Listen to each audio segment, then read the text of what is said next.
Então, e aí, nós vamos falar hoje sobre jurisdição.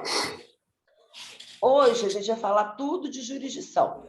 Tá vendo? Tanto aqui o conceito, quanto os requisitos da jurisdição. E aí, na aula que vem, na verdade, que é a aula que eu vou gravar essa semana, a gente vai falar de competência.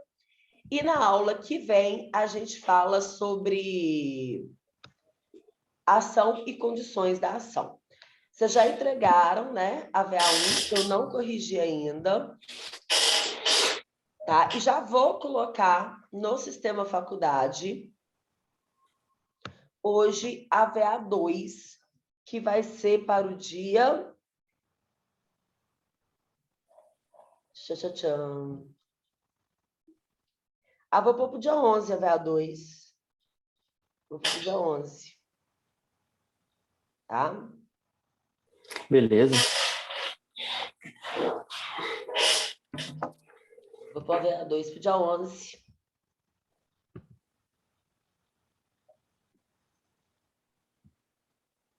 Estou tentando aqui entrar no sistema faculdade. Mas tá bom. Vamos começar aqui a falar da matéria. Depois a gente entra lá no sistema faculdade. Nós vamos falar aqui de jurisdição, tá? O que é jurisdição? Bom, vou dar um conceito bonitinho, né? A jurisdição é a função exercida pelo Poder Judiciário. Na verdade, a gente hoje em dia nem fala mais em Poder Judiciário, igual falávamos antigamente, né? Essa teoria da tripartição dos poderes, judiciário, legislativo e executivo, é uma teoria de Montesquieu, que já foi até revista lá na década de 60, e hoje a gente acha mais inteligente usar em vez de poder judiciário, função judiciária. Porque o poder, gente, é do Estado, né? E ele é um só. Tá? Ele não se divide. Então, o que se divide são as funções. Óbvio que são funções autônomas, independentes, mas são funções, função judiciária, legislativa e executiva, né? Essa questão de funções do Estado está lá na teoria do Estado, nas ciências políticas, que vocês já devem ter estudado lá no primeiro período, né? Mas, enfim, o que essa função jurisdicional faz, né? Ela... Tá vendo aqui, se vocês colocaram a VA1 direitinho, já vou colocar a VA2. O que ela faz? Ela processa e julga os conflitos. Então, o que é a jurisdição? Vamos ver aqui, ó, pessoal da manhã. Pessoal da manhã tem. Matheus, você é o Matheus Messias? Isso. Gente, olha que nome de santo, Matheus Messias de Jesus, né? Faltou só o amém, né? Uai, nossa senhora. Já está um trabalho aqui, ótimo, vou ver se eu corrijo, quem sabe até hoje mesmo consigo corrigir essa VA1 e já coloco aí a VA2, que também é um estudo dirigido. A VA3, por sua vez, já é uma... Como é que fala? A VA3 já é uma petição inicial, tá? Bom, então, quando a gente fala em jurisdição, é essa função exercida pelo Poder Judiciário. E qual que é a função do Poder Judiciário, gente? Processar e julgar os conflitos. Então, jurisdição é a função exercida pelo Judiciário para processar e julgar os conflitos? Sim. E não. Assim, mas não dá para a gente falar que é só isso, gente, porque senão eu posso processar e julgar os conflitos de várias formas. Inclusive colocando as pessoas em praça pública e queimando, igual na Idade Média, né? Na verdade, é para processar e julgar os conflitos? Como? Aplicando o direito, no caso, concreto, tá? Aplicando o direito, no caso, concreto. Dei uma rateada aí, vocês viram? Eu falei igual cebolinha, concreto, tá? E aí, é o seguinte... Então, vamos lá. Para a gente não esquecer, tem até isso aqui, ó, o que o Notílio tem. Jurisdição é atividade ou dever do Estado, após provocado, de cumprir e fazer cumprir o direito positivo. E o que eu venda, ele fala o seguinte, é o poder de aplicar a lei em casos concretos. Eu gosto muito dessa definição do que eu venda, né? Que é o poder de aplicar a lei em casos concretos, mas tem um probleminha aí no que eu venda, que não é um poder, é um dever, é atividade do judiciário, é atividade da sua função jurisdicional, é um dever né? E não um poder, né? Porque poder, gente, quem tem o poder? Os Power Rangers, né? Tô brincando, mas quem tem o poder exerce o poder do jeito que bem quer. Poder é poder, cara. Poder é poder, né? E não é um poder, é um dever. Por quê? Porque ela tem que fazer como? Aplicando o direito, no caso, concreto, tá? Então, o que é legal? A gente raciocinar assim, ó, vamos lá. Função jurisdicional, o que é? Né? É uma atividade dever. Né? De quem? Do Estado, do Judiciário. De quê? De processar e julgar os conflitos. Como? Aplicando a lei nos casos concretos. Então, a gente faz essa pergunta. Jurisdição. Quem exerce? O Judiciário. Para quê? Processar e julgar os conflitos. Como? Aplicando a lei no caso concreto. E aí a gente tem, se você fizer essas 3 perguntinhas, você tem a definição, né? Que é a atividade e dever do judiciário de processar e julgar os conflitos aplicando a lei no caso concreto, tá? Então, aquela função para resolver os conflitos é do judiciário. E isso que é a jurisdição. Agora, voltando aqui ao que eu falava, jurisdição, ao contrário do que eu vendo, que eu vendo, gente, ele é bem mais velho que o Canotilho, tá? O Canotilho, se não está vivo, ele morreu há uns 10, 15 anos, há pouco tempo. O que eu vendo deve ter morrido há uns 100 anos. Então, na época do que eu vendo, ok você falar que era um poder. Hoje, a gente já sabe que não é um poder, é uma atividade, é um dever do Estado. Afinal, eu não posso resolver os conflitos fazendo justiça com as próprias mãos, lembra? Eu não posso fazer o quê? Autotutela. Então, quem tem que resolver o conflito é monopólio estatal. Então, ele tem o dever de resolver os conflitos. É o dever do Estado de resolver os conflitos. Como? Aplicando o direito no caso concreto. E quando eu falo que é um dever e que ele não pode fazer do jeito que ele quer, que tem que ser aplicando a lei nos casos concretos, na verdade, a Constituição, tanto a Constituição quanto a doutrina, nos trouxe alguns princípios, né? Que uma parte das doutrinas chama de princípios e outra chama requisitos de jurisdição. Mas a verdade é a seguinte, são postulados que devem ser observados no exercício dessa função jurisdicional, no exercício da jurisdição. Como assim, professor? São princípios e requisitos que devem ser observados, gente, quando o judiciário estiver exercendo a jurisdição. Ele tem que seguir algumas regras para exercer aquela jurisdição. Para quê? Para evitar o abuso de poder do judiciário e o arbítrio de poder do judiciário. E esses requisitos, né, estão aqui, são 10, tá? E nós vamos estudar todos eles hoje, começando agora, tá? Então, o primeiro é... só um minutinho. Matheus, alguma dúvida quanto ao conceito de jurisdição, quanto ao que é jurisdição? Professora, tranquilo, viu? Então, tá bom. Matheus, você assistiu às aulas presenciais? Fora a minha, que você já tinha um compromisso, mas as outras você assistiu? Eu consegui assistir quase todas. A última aula da professora Renata eu não consegui, não, porque um dia antes eu trabalhei até muito tarde, né? Aí eu não acordei, não perdi hora. Perdeu, porque a Renatinha é top. Você ia adorar conhecê-la pessoalmente.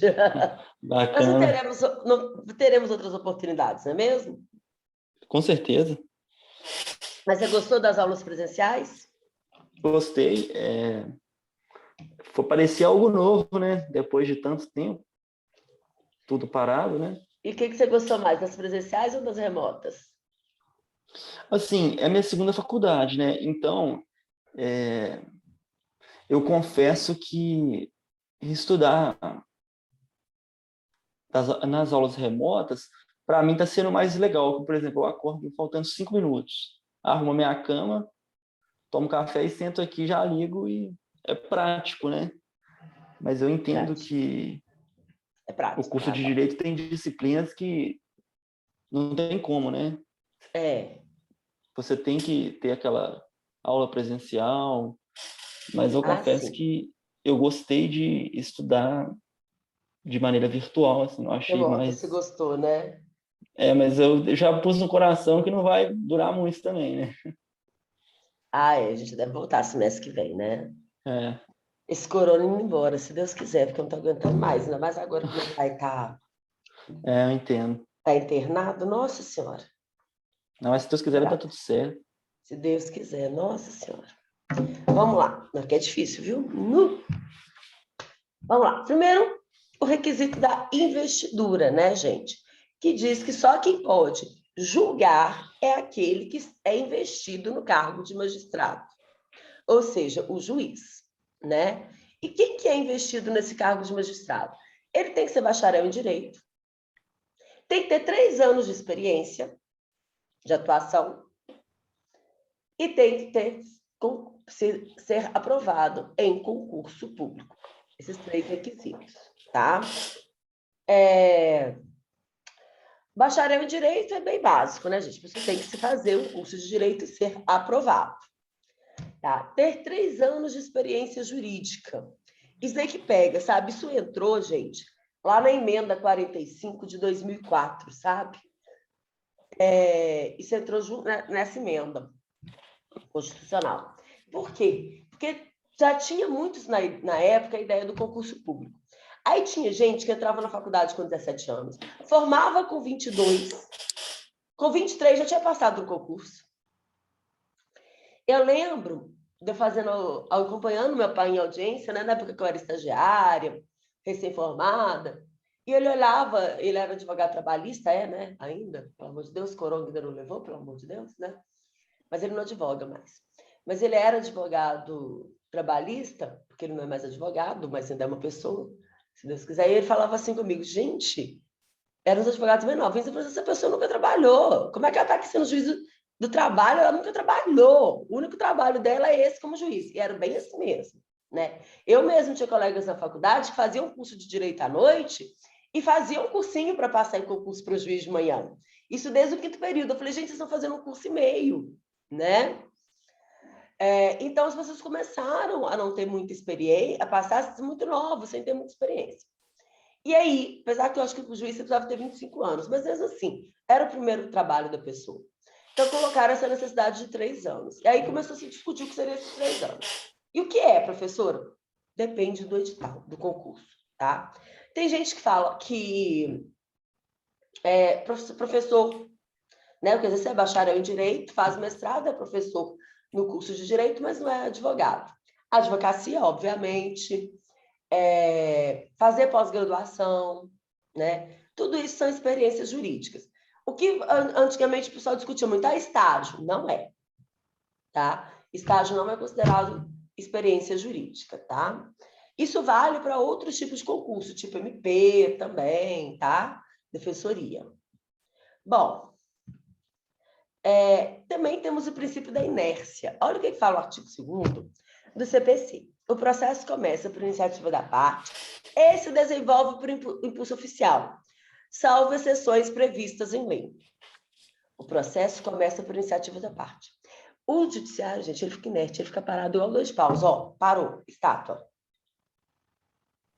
Não travou o vídeo, eu estava brincando de estátua mesmo, né? Ele fica lá, parado, inerte. E o processo só acontece, o judiciário só atua, o processo só acontece se uma das partes ajuizar a ação. Óbvio que uma vez ajuizada, é obrigação do judiciário dar andamento ao processo. E das partes também, né? Óbvio. Mas, o processo só se inicia se uma das partes ajuizar a ação. Ô, Matheus, qual que é essa parte que você acha que ajuiza a ação? A pessoa que se sente ofendida. O autor da ação, né? Ajuiza contra o réu, você concorda? Sim. E no penal, a gente tem que tomar cuidado, que uma coisa é o autor do delito, o autor do fato ilícito, do ato ilícito, é o réu. E tem o autor da ação, que é aquele que ajuiza a ação. No penal, a gente tem a ação penal privada e a ação penal pública. Na ação penal pública, é a vítima que é o autor da ação. Na ação penal pública, tanto incondicionada quanto condicionada à representação, o autor da ação penal é o Ministério Público, né? Porque é ele que oferece a denúncia. E é ele que inicia a ação penal. Então, quando eu falo no princípio da inércia, que o judiciário fica inerte, ele só inicia se houver um processo. Isso vale, inclusive, no penal, que aqui é a teoria geral do processo. Por quê? No penal, o Ministério Público está agindo como parte, então ele que inicia. Ele não está agindo como judiciário, até mesmo porque ele é um órgão autônomo. Ele não está dentro do judiciário, né? Aliás, ele não está dentro de nenhum dos 3 órgãos. Ele é autônomo por quê? Porque ele é fiscal, né, gente? Para fiscalizar, você não pode receber salário daquele órgão, concorda? Com certeza. Né? Então, gente, imagina que um juiz vê uma briga de rua. Ele não pode iniciar um processo por causa disso. Por quê? Princípio da inércia.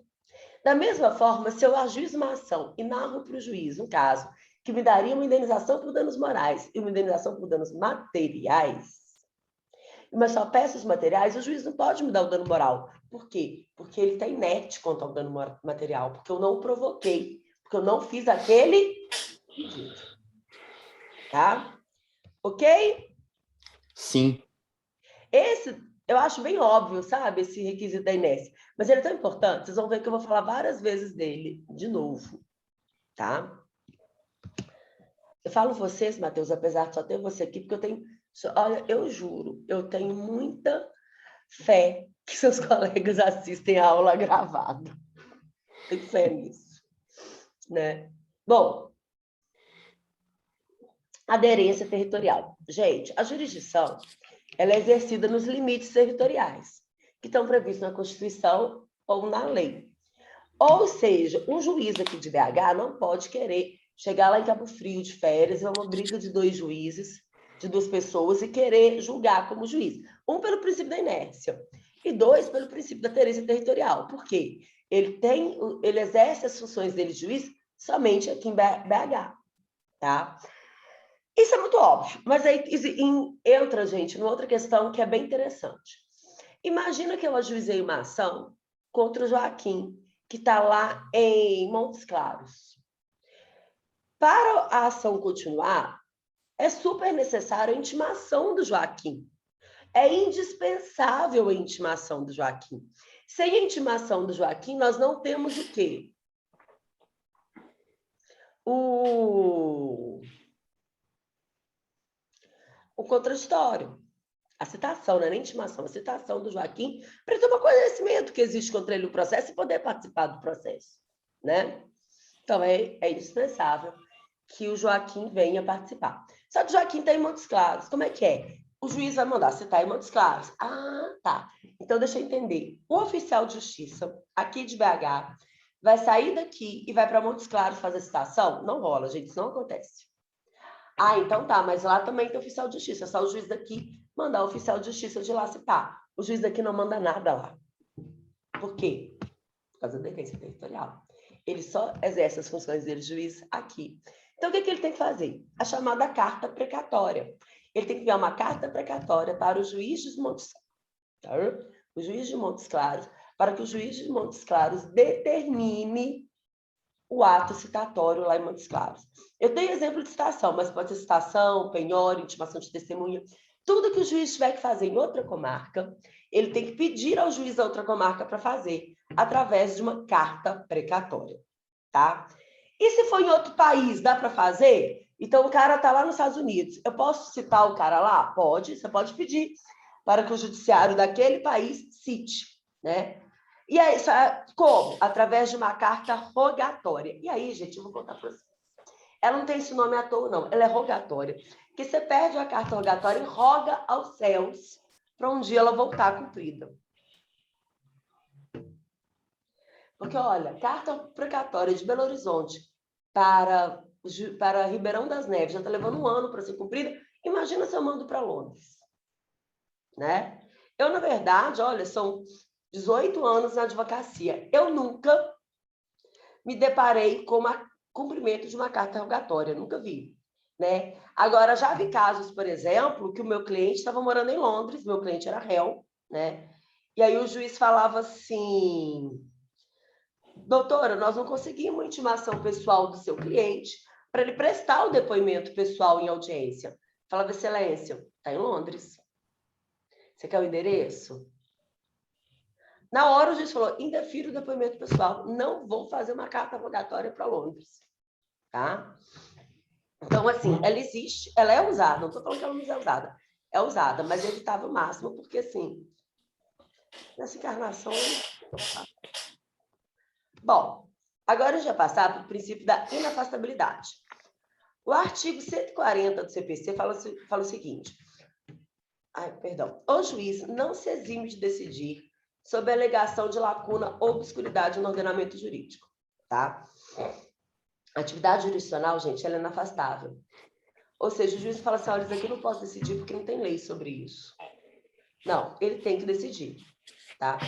E um caso bem assim clássico desse é o caso da Carolina Dickmann, né? Que ela teve lá o laptop dela, mandou consertar, hackearam umas fotos, uns nudes dela, espalharam e ela ajuizou uma ação, não existia uma lei para isso na época, né?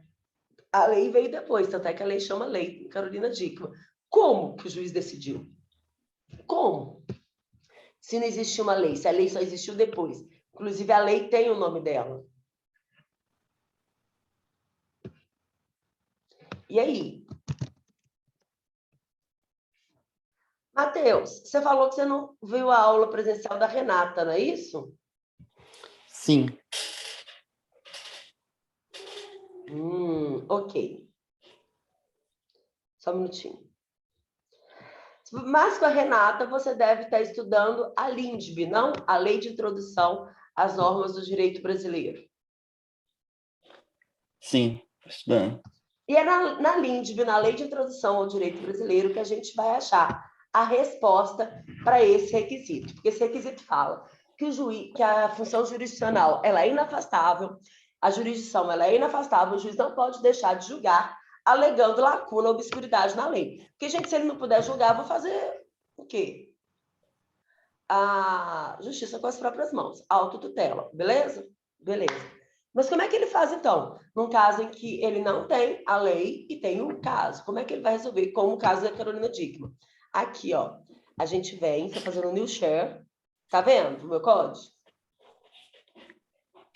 Tô sim. Código não, na verdade, essa é a LINDB, né? A Lei de Introdução ao Direito Brasileiro. E olha aqui, artigo 4º. Quando a lei for omissa, o juiz decidirá o caso com analogia, costumes e os princípios gerais do direito. Então, juiz, se a lei tem uma obscuridade, uma lacuna, você não usa isso como desculpa para não trabalhar e não decidir, não. Você vai. Como? Utilizando analogia, costumes e princípios. Como que resolveu a questão da Carolina Dickmann? Com analogia, que era um crime virtual, e princípios. Eu tenho lá o princípio da intimidade e analogia. Eu tinha normas que impediam você expor a intimidade de outra pessoa, né? Então, não era virtualmente, mas você pode fazer uma analogia. Aí, sim, também como os princípios, tá? Bom, então, ó, o artigo, gente, aqui, ó, a inafastabilidade trabalha com o artigo 140, que fala que não pode, mas resolve com o artigo 4º da Lei de Introdução ao Código, às Normas de Direito Brasileiras. Ó, confundi. Na minha época era LIC, era Lei de Introdução ao Código Civil. Agora é LINDB, Lei de Introdução ao Direito, às Normas do Direito Brasileiro. Tá? Inevitabilidade. Uma vez provocada, a função jurisdicional deve ser útil, eficiente e prestativa. Não pode haver procrastinação e é dever do Ministério Público fiscalizar. Gente, eu calço a cara para ensinar isso daqui para você. Calço a cara. Por quê, professora? Gente!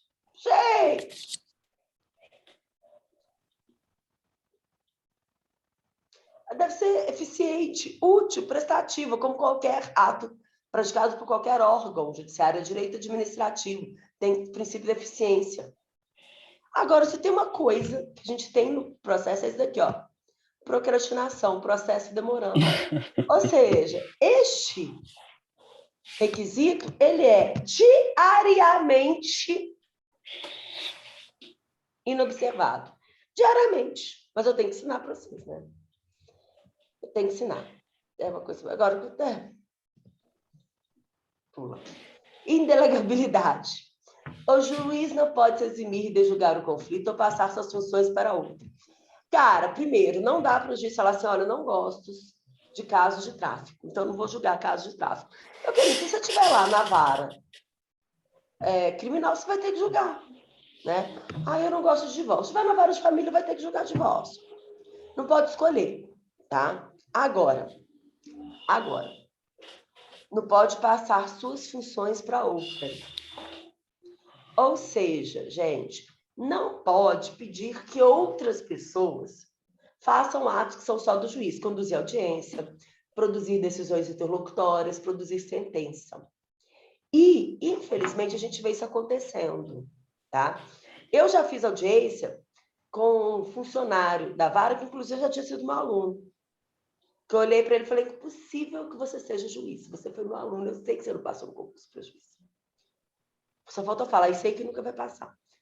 Ele falou, não, eu sou assessora aqui na vara, e aí nós estamos fazendo um mutirão, então a gente está fazendo audiência uma em cima da outra, o juiz tem outra audiência no mesmo momento, para ganhar tempo eu faço essa, é o mutirão lá da vara de registros públicos. E depois ele assina. Eu falei, ofensa ao princípio da indelegabilidade, não pode delegar isso, tá?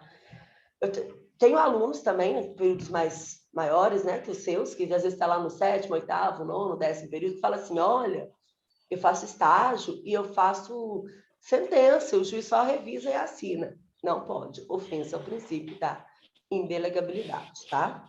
É bom que eu conto para vocês o ofício, já conto como é que ele não é observado, né? Mas eu tenho que contar a vida real para vocês, meus filhos. Né? Vamos lá. Ai, tô com uma dor aqui.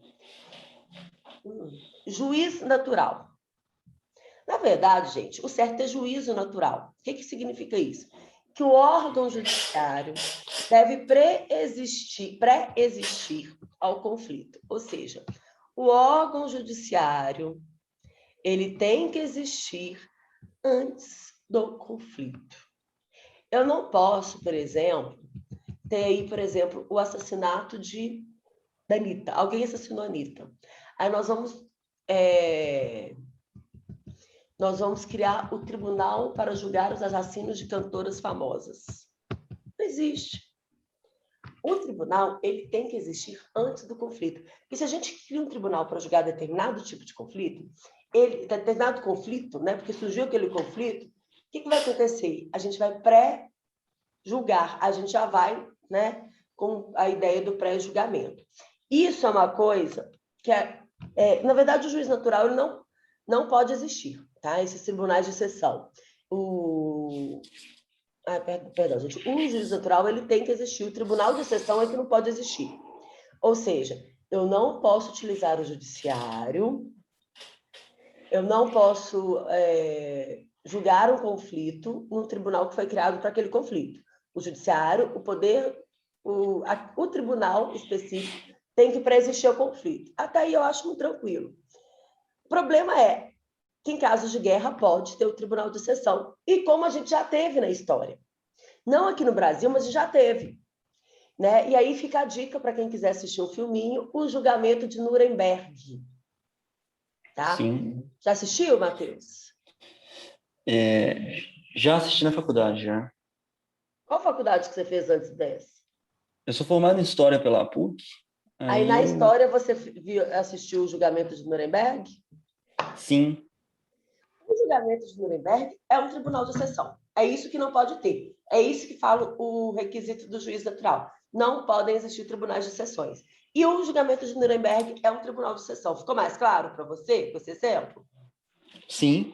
Agora vamos explicar para os coleguinhas, aqueles que eu tenho fé que estão assistindo essa aula gravada, né? O que é o julgamento de Nuremberg?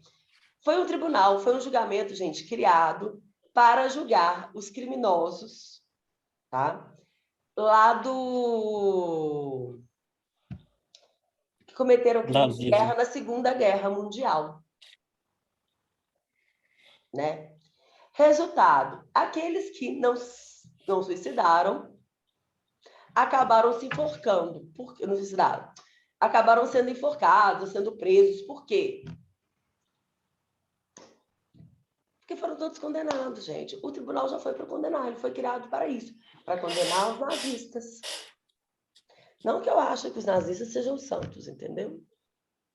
Mas não foi, de forma alguma, um tribunal que a gente pode dizer que foi 100% imparcial, tá? Bom, quem quiser ver, então, assista esse filme, é muito legal, né, Matheus? Sim, bem interessante, né? Eu gosto muito. A gente só falta 3 agora, né? Mas esse daqui é foda. Perdão, gente. Que é o princípio da imparcialidade, tá? Que fala o seguinte, óbvio, gente, que o juiz tem que ser imparcial? É óbvio. Mas aqui, Matheus, isso aqui está errado, né? É 144 e 145. Espero que no sistema faculdade, eu vou conferir agora, esteja correto. Matheus, me conta uma coisa. Dá para você falar que o ser humano consegue ser imparcial em todas as situações? Basta ele ter essa qualidade? Espera-se que sim, né? Mas eu acredito que em tudo seja quase que impossível, né? Mas se o réu for seu filho, você consegue ser imparcial e condenar seu filho? Uai, um juiz, a gente espera que sim, né? Mas você está esperando. Matheus, vamos lá. Você pode fazer concurso para juiz depois de formado. Você faz o que hoje? Eu sou policial militar. Provavelmente não vai querer fazer concurso para o juiz. Ah, vou até consertar aqui no sistema aula também, que está errado aqui também. Você provavelmente não vai querer fazer concurso, mas digamos que você queira fazer concurso para juiz, tá? É porque o pessoal da polícia vai mais para a área do MP, né? Sim, o pessoal gosta bastante. Mas assim, digamos que você queira fazer um concurso para juiz. Você vai continuar sendo a mesma pessoa ou você vai virar um super-herói depois que passar no concurso? Uai, pretende continuar a mesma pessoa, né? Óbvio, né? Você vai continuar sendo a mesma pessoa. E você acha que você conseguiria ser totalmente imparcial? Sendo, por exemplo, um pai, uma mãe, um filho seu? Cara, o que eu tô querendo te falar, Matheus, é que o juiz é um ser humano. Você pode Com ser certeza. juiz, né? E vai continuar sendo ser humano, vai continuar sendo uma pessoa. E a mesma pessoa, Matheus, só vai ser uma pessoa mais rica, né? Mas vai ser a mesma pessoa, né? Que você agora, você vai ser uma pessoa com um salário bem melhor, ou seja, uma pessoa, acredito que bem mais feliz, né? E com muitas prerrogativas, né? Exato. Então, cara, ele é humano. Você não pode querer que ele tenha também uma moral ou certas qualidades que sejam sobre-humanas. E o legislador pensou nisso. Então, falou assim, olha, há casos em que a gente vai impedir o juiz de julgar determinados casos ou considerá-lo suspeito. Por quê? Porque são casos em que ele não poderia, humanamente, com um ser humano normal, manter a imparcialidade, tá? Claro, gente, há casos em que vocês vão olhar e falar, pô, aqui eu conseguiria manter a imparcialidade. Vim até aqui para o código, tá? Cara, sim, mas a gente está falando assim, no geral. No geral, as pessoas poderiam sucumbir ali à parcialidade. Então, nesses casos, o legislador falou, julga não, tá? Então, são artigos 144, que fala quando o juiz é impedido, e o 145, que fala quando ele é suspeito, tá? Então, vamos lá. Há impedimento do juiz, sendo-lhe vedado exercer suas funções no processo. Aí nós vamos ver que todos os incisos, tá? São 9. 1. Que interveio como mandatário da parte, oficiou como perito, funcionou como membro do MP ou prestou depoimento como testemunha. Nesse primeiro inciso, gente, é aquele caso em que o advogado, em que o juiz atuou no processo antes, seja como advogado, perito, Ministério Público ou até mesmo testemunha. Ele já teve um conhecimento desse caso antes e provavelmente já tem um convencimento, né, formado. Então, ele não vai poder atuar como juiz, porque senão ele já vem com preconceito. E o preconceito aqui é no sentido de já ter um conceito anterior mesmo, tá? Mas como assim o juiz atuou como advogado, agora está atuando como juiz? Gente, que às vezes o processo demora muito. Aí o cara é advogado, atuou ali como advogado, né? Mas ele passa no concurso para o juiz, é empossado, vai exercer a função de juiz, arruma outro advogado para aquele cliente dele, né? Mas vai exercer a função como juiz, né? E aí vai lá exercer aquela função mesmo ali como juiz, mas já atuou naquele processo como advogado, não pode, tá? Que conheceu em outro grau de jurisdição tendo proferido decisão. Então, imagina que o cara é o juiz e te condena, Matheus. E aí ele é promovido a desembargador, vai para a segunda instância, e aí você recorre. E o recurso é julgado na segunda instância. Cai para aquele juiz julgar. Ele vai simplesmente tomar a mesma decisão. Perdeu o objetivo do seu recurso. Então, ele não poderia julgar, tá? O 3 parece muito com o primeiro, ó. Quando nele estiver postulando como defensor público, advogado, membro do Ministério Público, cônjuge ou companheiro ou qualquer parente consanguíneo afim, em linha reta ou colateral até o 3º grau, inclusive. Ou seja, imagina que meu pai é juiz. Ele não vai poder julgar os casos no qual eu for advogada. Por quê? Porque ele pode me beneficiar, né? Porque está beneficiando minha carreira, né? Então, isso vale para o defensor, advogado ou membro do Ministério Público. Se os advogados, defensores públicos ou membro do Ministério Público for cônjuge ou companheiro do juiz, ou qualquer parente em linha reta ou colateral até 3º grau, não pode, tá?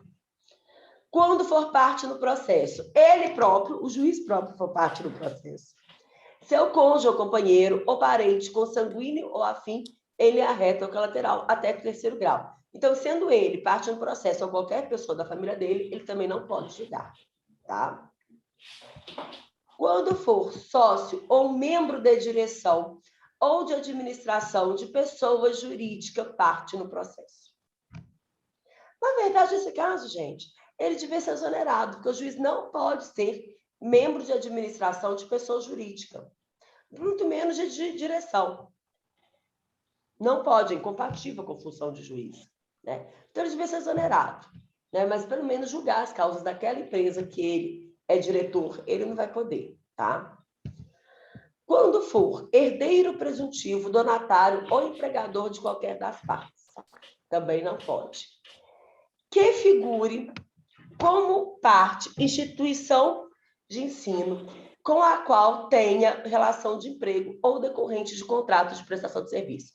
Então, a gente contrata um juiz na família.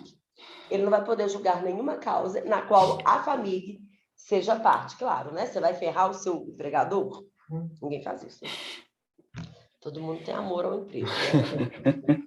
Em que figure como cliente do escritório de advocacia, seu cônjuge, companheiro ou parente, consanguíneo ou afim, em linha reta ou colateral até o 3º grau, inclusive, sendo que patrocinado por advogado de outro escritório. Mesmo que patrocinado por advogado de outro escritório. É o seguinte, gente. Imagina o seguinte, que existe ali. Eu tenho meu cliente, que é o melhor cliente do meu escritório, o Joaquim. Tá? Aí, só que neste processo não está o Joaquim. Não sou eu que estou advogando para o Joaquim, porque é uma ação trabalhista, eu não sou trabalhista, então eu indiquei outra pessoa. Só do Joaquim ser meu cliente, se o juiz, tá, é meu parente, não pode julgar, tá? Quando promover a ação contra a parte ou contra o advogado. Nesse caso aqui, o juiz está processando a parte do advogado. Não é aquele processo, é outro. Mesmo assim, não pode, tá?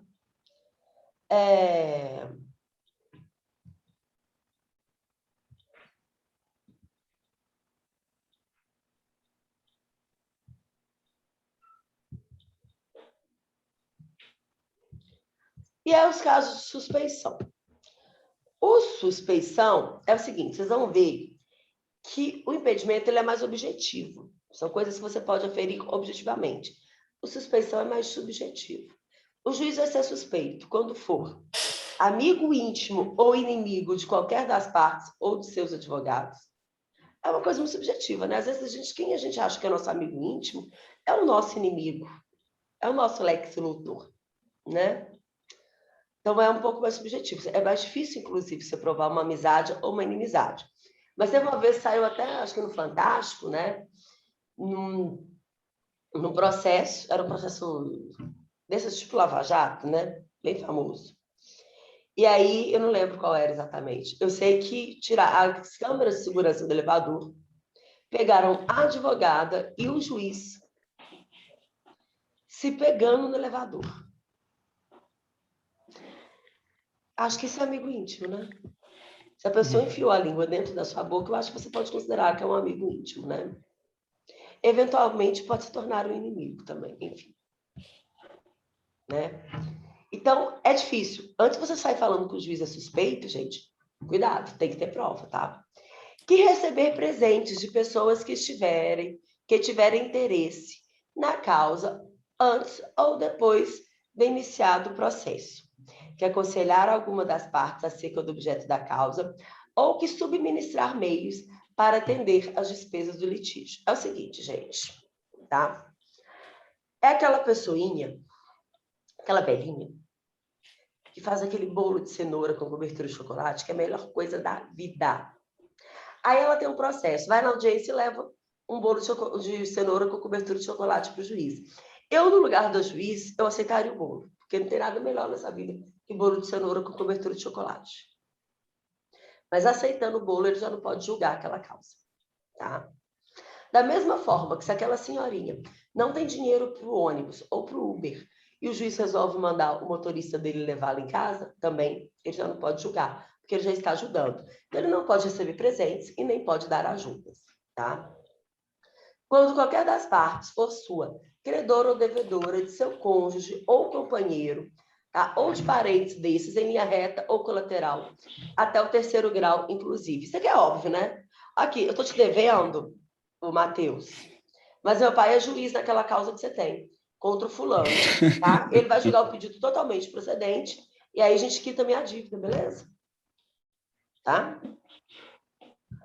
Interessado no julgamento do processo em favor de qualquer das partes. Ô, gente, interessado no julgamento é muito subjetivo, né?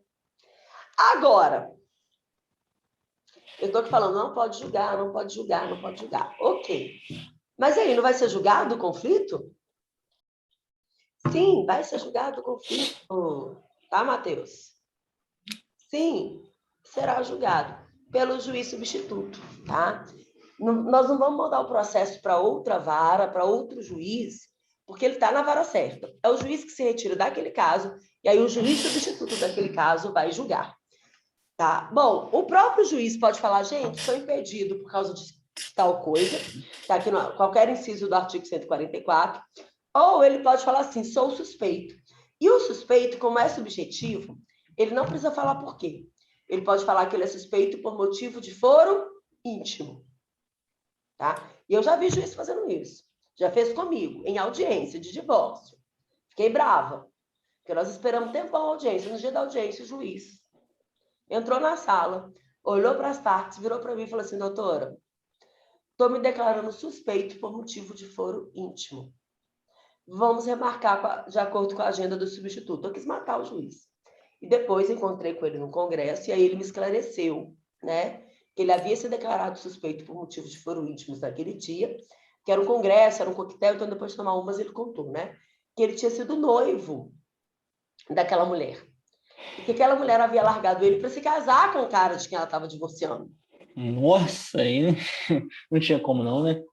E que aí ele não julgaria, né? Preferiu não julgar. Falei, olha, nem a filha da mãe me contou. Agora, digamos que esse caso, o juiz não se declara suspeito e quer julgar. Ou se tem um impedimento, ele também não se declara impedido e quer julgar. O que a gente faz? A gente alega o impedimento ou suspeição. Se ele reconhecesse, ele pode reconhecer por livre e espontânea vontade. A gente pode provocar, questionando no processo, ele reconhecer e passar para o substituto. Ou ele pode, a hora que a gente questionar, falar, não tenho nada de suspeito, não tenho nada de impedido, vou julgar. E aí o que você faz? que era o que o Moro fazia com o Lula, né? Sim. Que o Lula arguía o impedimento, a suspeição do Moro, falando que ele tinha interesse no julgamento. E o Moro falava, tenho nada, vou continuar julgando o Lula. E aí? Gente, se o juiz fizer isso, a gente tem que mandar isso para o tribunal, para a segunda instância, para que a segunda instância julgue se há suspeição ou impedimento. Por isso Aí que o as processo fica condenações... suspenso, tá? Oi. Desculpa te interromper, a título de curiosidade, por isso que anularam as condenações dele? A primeira anulação, ô Matheus, eu vou te contar. Aí é uma opinião pessoal minha, tá? Mas eu acho que as anulações anularam as condenações dele justamente para não ter que entrar nisso. Entendi. Para não ferrar mais ainda o Moro, entendeu? Na Entendi. verdade, ele foi... A questão dessa a primeira anulação, né, com o começo do ano, foi por causa da competência, que é a matéria da próxima aula. Tá? Ou seja, falaram o seguinte, essa ação foi processada e julgada em Curitiba, e ela deveria ter sido processada e julgada lá no Distrito Federal. Então, eu vou remeter os autos para o Distrito Federal e o Distrito Federal que julgue, entendeu? Entendi. E aí, todos os atos decisórios estão anulados e vão ter que ser tomados lá no Distrito Federal. Ou seja, os atos decisórios do Moro foram anulados. Tá? Eu não sou petista, como também não sou bolsonarista. Então, eu até me acho bem parcial nessa briga desse povo atual, né? Mas houveram excessos das duas partes. Eu acho que trazer para o lado da competência foi uma forma de não trabalhar, não ter que falar sobre impedimento, sobre a suspeição do Moro, tá? Mas eu acho que depois isso estava para ser julgado. Eu não me lembro se foi julgado, Matheus. Eu vou estar dando uma pesquisadinha e falo para vocês depois, tá? Bacana. Vou colocar até aqui, ó, suspeição do Moro, né? Não, o STF manteve a suspeição do Moro, sim. Em abril desse ano.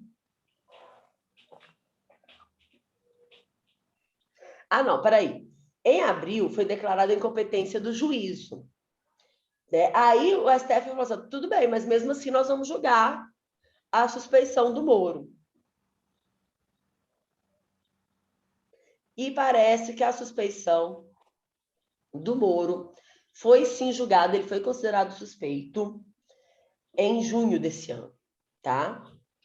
Ou seja, mas assim, já estava anulada. A condenação do Lula foi anulada em abril, tá? Por causa da incompetência. E aí a incompetência é uma questão bem técnica, né? Porque aí você não entra na questão do juiz, né? A incompetência ela é do juízo, ela não é do juiz. Eu acho que eles fizeram isso para tentar não ter julgado, não entrar na suspeição do Moro e não ferrar mais ainda o Moro, entendeu? Entendi. Aliás, não sou só eu que acho, não. Eu lembro de ouvir várias pessoas falando isso na época, pensando da mesma forma. Eu, Matheus, gosto muito de ouvir podcast, né? E aí tem um podcast jurídico que eu escuto, que é o Street Senso, que eles trabalharam muito isso. Depois você dá uma olhadinha lá, tem uns episódios lá em abril que eles falam muito sobre essas anulações da decisão do Lula, e tem um, inclusive, que eles entrevistam a Marina Silva. É um podcast aqui de BH, são até professores, amigos meus, e eles conseguiram entrevistar a Marina Silva. É bem legal, depois dá uma ouvida lá. Né? Bacana.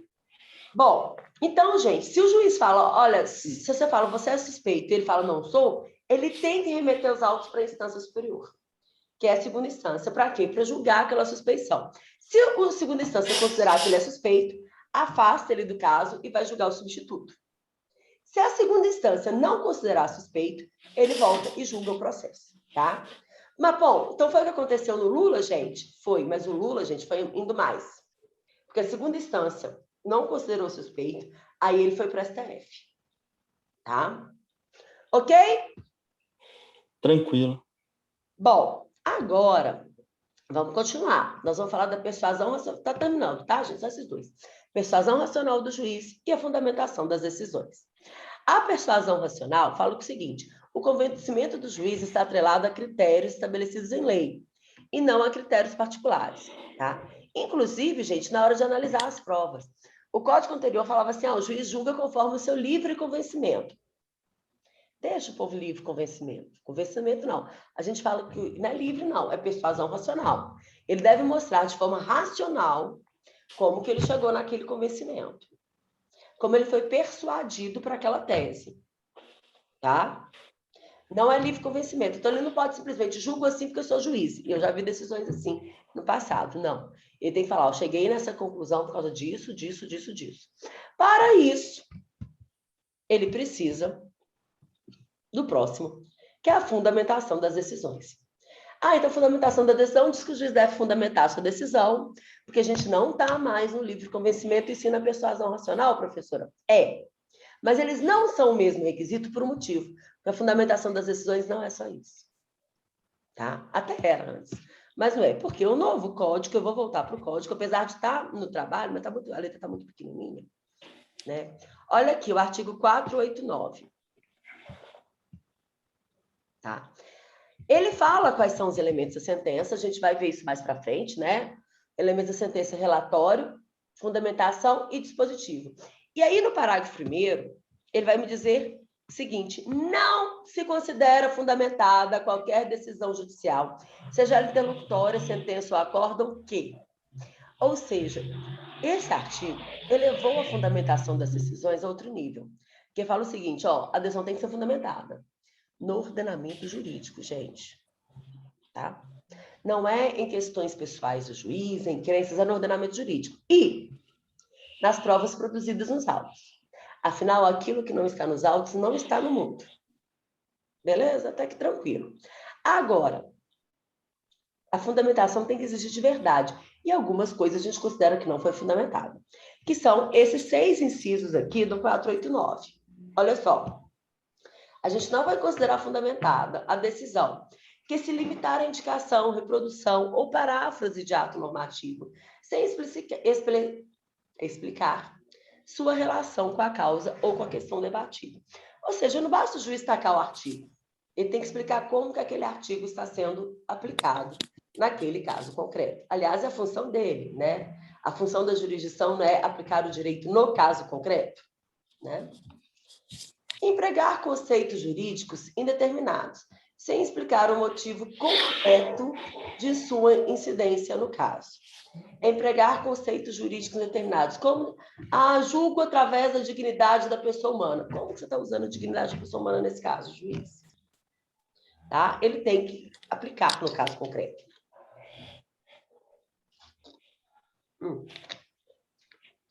Invocar motivos que se prestariam a justificar qualquer outra decisão. Tipo, não foi provado. Quando que não foi provado? Em que momento? O que deveria ter sido provado e não foi? Tem que especificar. Não enfrentar todos os argumentos deduzidos no processo como capazes, em tese, infirmar a conclusão adotada pelo julgador. Então, tudo aquilo que eu aleguei que pode mudar a decisão do julgador, ele tem que se manifestar, ainda que não acate minha tese. Ele tem que falar por que ele não está acatando a minha tese. Tá? E ele não pode julgar simplesmente, julgo por causa do precedente tal, né? Ou seja, ele não pode se limitar a invocar precedente iniciado de súmula, sem identificar seus fundamentos determinantes, nem demonstrar que o caso sob julgamento se ajusta àqueles fundamentos. Então, ele não pode, julgo conforme o precedente tal. Como que aquele precedente se aplica naquele caso concreto? E o mesmo também é verdade, deixar de seguir súmula ou precedente, sem demonstrar a existência de distinção no caso em julgamento ou a superação do entendimento. Ou seja, ele não pode deixar de decidir conforme súmula ou precedente que uma das partes invocou, sem dizer por que naquele caso não se aplica aquela súmula ou aquele incidente. Ok? Chegamos ao fim. Alguma dúvida, Matheus? Não, tranquilo. Então, vou parar a gravação.